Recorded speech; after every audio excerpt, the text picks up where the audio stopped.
ఇప్పుడు నాకు డబ్బులు కావాలి, అదొక సమస్య, డబ్బు రిలేటెడ్ సమస్య. నాకు 10 కోట్లు కావాలి ఒక ఎగ్జాంపుల్ అనుకోండి. ఇప్పుడు నాకు 10 కోట్లు కావాలి, అబ్బా నా దగ్గర 10 కోట్లు లేవే, ఇవి లేకపోవటం వల్ల నేను బిజినెస్ చేయలేకపోతున్నా, బిజినెస్ చేయలేకపోతే ప్రాపర్గా ప్రాఫిట్స్ రావట్లా, ప్రాఫిట్స్ రాకపోతే శాలరీలు పే చేయడం కష్టం అవుతుంది, అబ్బా నేను అనుకున్న డ్రీమ్ లైఫ్ నాకు లేదు, ఇంట్లో ప్రెషర్ పడుతుంది. ఒక నిమిషం ఆలోచించండి, నాకేం కావాలి? 10 కోట్లు కావాలి. నేను 10 కోట్లు ఎలా సంపాదించాలని ఆలోచిస్తానా? ఆలోచించట్లే కదా. 10 కోట్లు లేకపోవటం వల్ల మనకేమేమి ఇబ్బందులు ఉన్నాయి అవే ఆలోచిస్తున్నా. మనం చాలామంది సమస్య వచ్చినప్పుడు సొల్యూషన్ గురించి ఆలోచించమండి.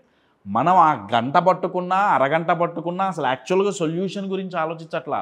ఆ ప్రాబ్లం ఏంటి, ఆ ప్రాబ్లం వల్ల మనకు ఎంత ఇబ్బంది కలుగుతోంది, ఇది మాత్రమే మనం ఆలోచిస్తున్నాం. అసలు సొల్యూషన్ గురించి ఆలోచిస్తే గంట ఆలోచిస్తే వస్తుందండి, దానికి 10 గంటలు అక్కర్లేదు. సో స్ట్రెస్కి డెఫినేషన్ ఏంటి? అవసరానికి మించి ప్రాధాన్యత ఇవ్వటం.